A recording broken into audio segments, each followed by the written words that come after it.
Hello sa mga Nastronatics worldwide. Ayan, so, andito kami ngayon no, sa kay ate. And, titignan po natin kung anong ipapakita sa kanya ng mga barahan niya. And, ready ka na ate? Okay. So, ate, wala akong alam sa personal life mo, pero titignan po natin kung ano ipapakita ng mga baraha. Okay? So, bago tayo mag-start, kailan ang birthday mo ate? July po, July 11, July 11, anong year? 1991. Okay.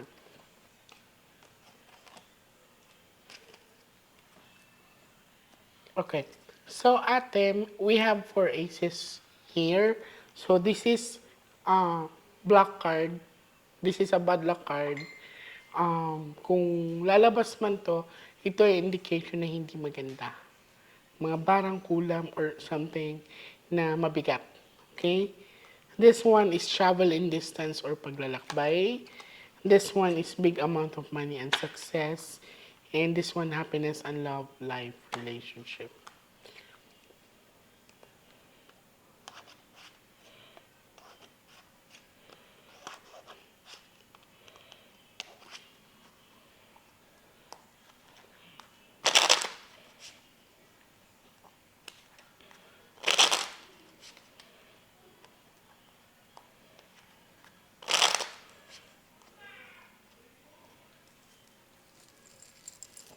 Mag-ask muna tayong guidance din.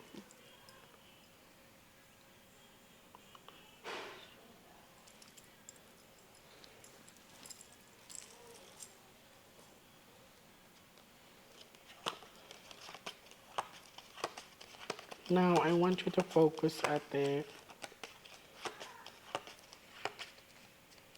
I want you to pick one card. Thank you. So, ikaw to, I'm hoping that this is a red card.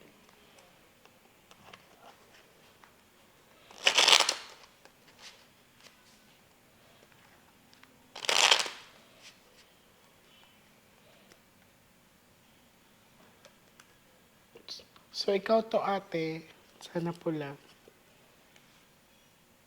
Cut the cards into three.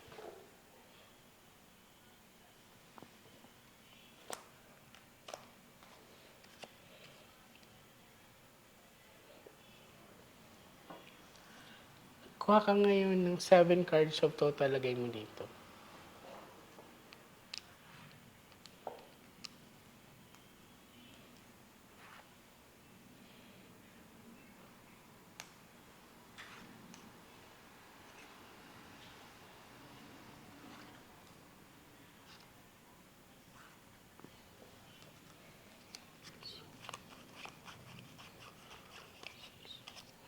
So, this is you. Okay. Kung mapapansin mo ate, narinig mo ako, I'm hoping na red card, pero itim po yung aura mo. So, pag titingnan ka ng ibang tao, you look okay, pero hindi ka okay inside. Yun bang, mukha lang akong masaya, pero nalulungkot ako't nasasaktan ako. Yun bang, kamustahin niyo naman ako? Kasi ito ay kalungkutan, ito ang pinapakita na nag-suffer ka, sakripisyo, problem. Hindi ka rin pala nakapag-ipon para sa sarili mo, te. Hindi po. Ayun o, puro labas ang pera mo. Nakikita ko, para bang hindi ka nagtatrabaho sa sarili mo. Para sa pamilya. Oo, nagtatrabaho ka para sa ibang tao, para sa all out ka sa family mo. Kaya lang, yun nga dito is that kahit anong gawin mo daw pag-iipon, puro talaga labas ang pera mo. Opo. So, sa pinapakita din dito, relationship is zero, or let us say, hindi ganun kaano yung relationship mo, hindi ganun ka-bloom. So, nagkaroon ka ng hindi magandang experience sa relationship. All the time, Ate Jane. Bakit?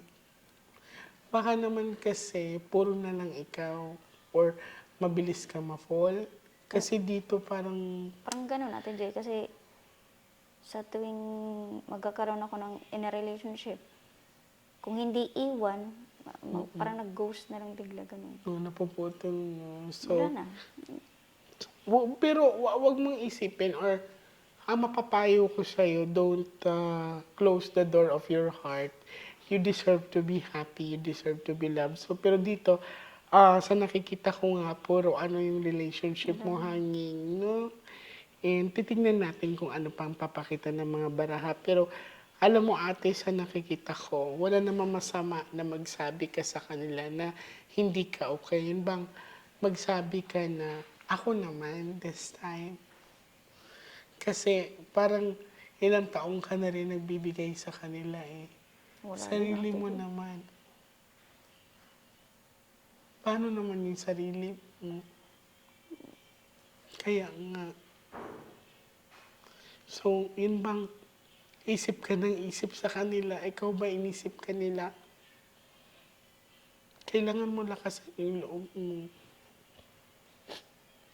Puro na lang kasi ako, Ate Joy.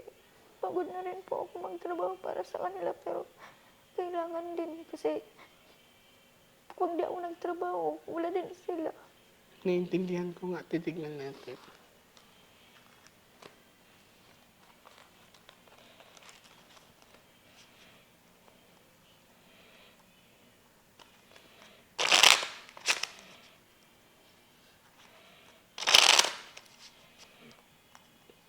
Cut the cards into three. Magdasal ka na lumabas ang Ace of Flower, ha? Kasi that's a travel line.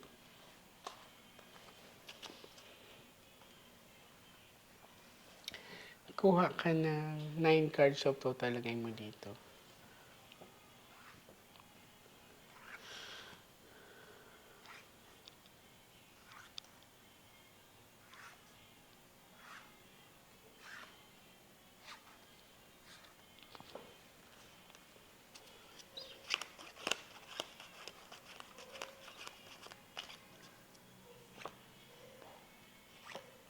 Puro talaga Yung black. puro problem ka talaga. Puro black. Puro mas ano. Okay, so malinaw ate, lumabas ang Ace of Heart. Hindi ka naman magiging single forever. So there is a relationship that's coming for you. And dito sa pinakita sa akin ng mga baraha ate, wala namang barang, walang kulang. Bakit Wala nag-isip ka ba na gano'n? Yung nagpagamot po kasi ako sa amin. May nagsabi sa'yo na kinukulam ka. Opo. So, dito, lumabas kasi ang Ace of Heart. That's a positive card, no? Hindi naman ako against sa nilapitan mo. Pero, yun nga, imbis na makatulong, nagdagdag ng anxiety Yun nga po, sa'yo. eh, sabi ko ako rin, napapaisip din ako eh. Sino naman gagawa nun sa akin? Kasi simpleng bagay lang naman yung pinagsimulan eh. Bakit naman ako papakulam? Wala naman. O, at least ngayon sinagot ka. So, hindi naman ako nagtanong sa'yo, pero sinagot ka ng baraha Yun nga na po. walang barang, walang kulam. Okay? So, ipanatag mo yung kalooban mo, ate. Okay? You are safe. So, ang ibig sabihin nito, mag-relax ka. Huwag ka mag-overthink. Okay. Kasi, naapektuhan ka na rin eh. Opo eh. Dinala ko pati dito yung problema na parang natakot na ako sa amin. Kaya sabi ko magtrabaho na lang Trabaho ako. ka na lang. Kasi Pero, gusto ko mas makalayo sa amin eh. mas maganda na rin na lumayo ka doon para makapag-isip ka, nakaramdam ka ng peace of mind, and doon din sa lugar nyo, hirap din doon, te. So, sa pinapakita naman sa akin, sinigurado ng baraha na walang barang, walang kulam. Pero doon nagkaroon ng problema, and kailangan mo rin talaga mag-ipon kasi sa nakikita ko, may sakit ang family member, isa sa family member mo. Sino po kaya yan natin? Titignan natin kasi this one is dark, no? Yeah. Isa sa So, pamilya. meron relationship past coming for you. Okay? So, paano sinabi sa'yo nung nilapitan mo? Ilang beses ka lumapit? Isa lang po yun.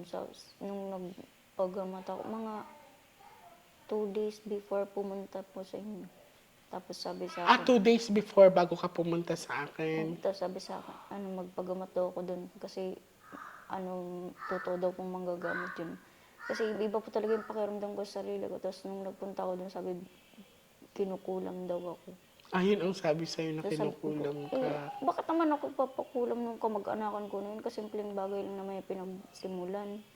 Kaya parang minsan natutulala ka. Hindi, sabi ko, minsan lutang na rin ako kasi iniisip ko, bakit alangan naman bawiin pa sa akin yung lupa na yun. Kaya ba ako nila gusto ipakulam? So, papaisip din ako minsan, Ate Jay. Kaya umalis ako dun. It's okay. Ngayon, ipanatag mo yung kalooban mo. Since na nandito ka naman na mag-ipon ka at makakapag-ipon ka, Mahirap, Ate Jay. mag-start ka, walang mahirap pag gustuhin mo. Yung ibibigay nyo nga, ididiretso ko yan sa amin kasi It's okay. kailangan Kailangan mo lang magtira ng kahit konti para sa sarili mo. Wala matitira yan sa akin, Ate Jay. Lahat yan sa kanila. Ang ano mo sa isipan mo is safe ka dito. Okay?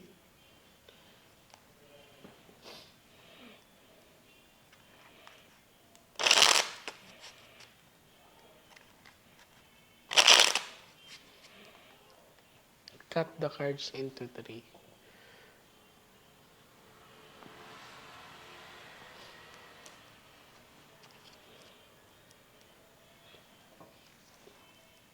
Kuha ka ng last 12 cards of total.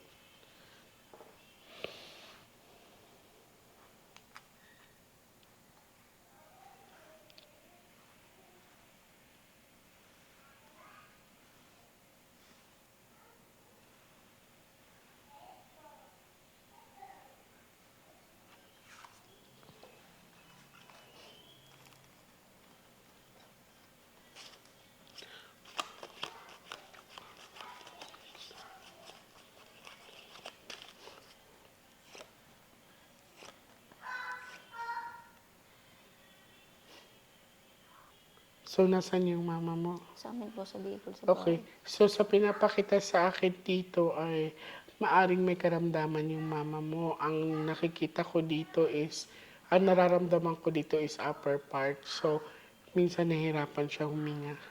Opo, Ate Jay, minsan.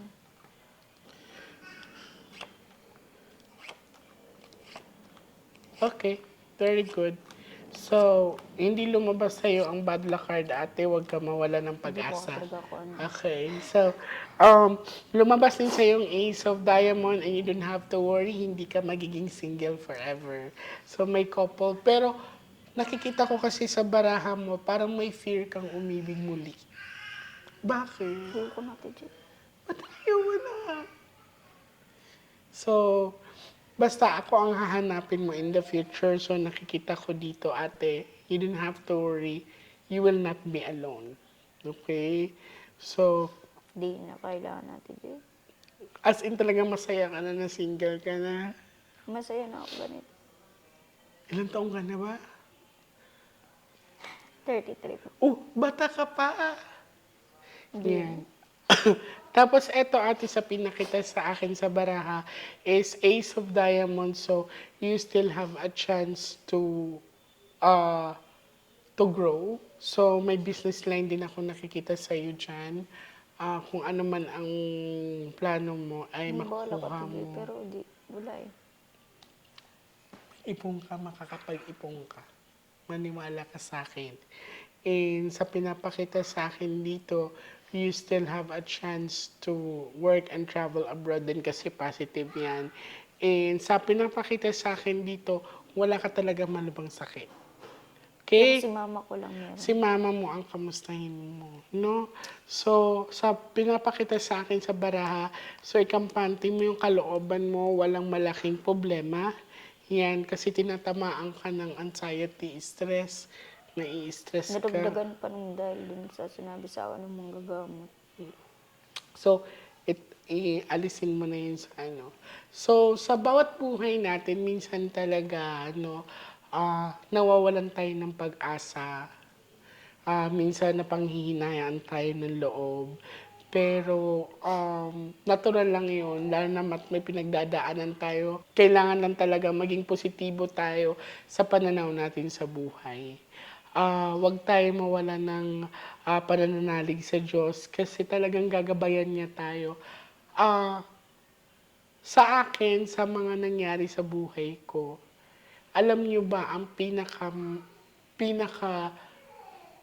powerful na prayer ay hindi prayer natin, kundi panalangin ng ibang tao para sa atin. Kasi, um, 'pag tayo minsan nagdadasal sa sarili natin, nagiging sakim tayo. Kaya, mas maganda 'pag ipagdadasal tayo ng ibang tao. Kaya mapapayo ko, maging mabuti tayo sa kapwa natin kahit minsan nakakaranas tayo ng hindi magandang pakikitungo sa kanila o kaya minsan ay sila ay hindi minsan ay may mga ginagawa sila sa atin na nakakasakit sa atin. Um, Hindi naman tayo perpekto, minsan talaga nakakaramdam tayo ng sama ng loob, pero hanggang makakaya natin, i-let go natin ang sama ng loob natin, i-surrender natin kay God and God will do the rest. No, uulitin ko, ang magandang panalangin ay hindi panalangin natin sa sarili natin. Ang panalangin ng ibang tao para sa atin. Maraming salamat sa mga Nostranatics worldwide at sa mga abangers. And gusto kong ipaalam sa inyo ay may upcoming travel po ako sa Japan. And meron din po akong interview sa magkabilang channel. So abangan niyo po. And ang aming Halloween special ay paghahandaan po namin. Maraming salamat sa inyo. I love you all.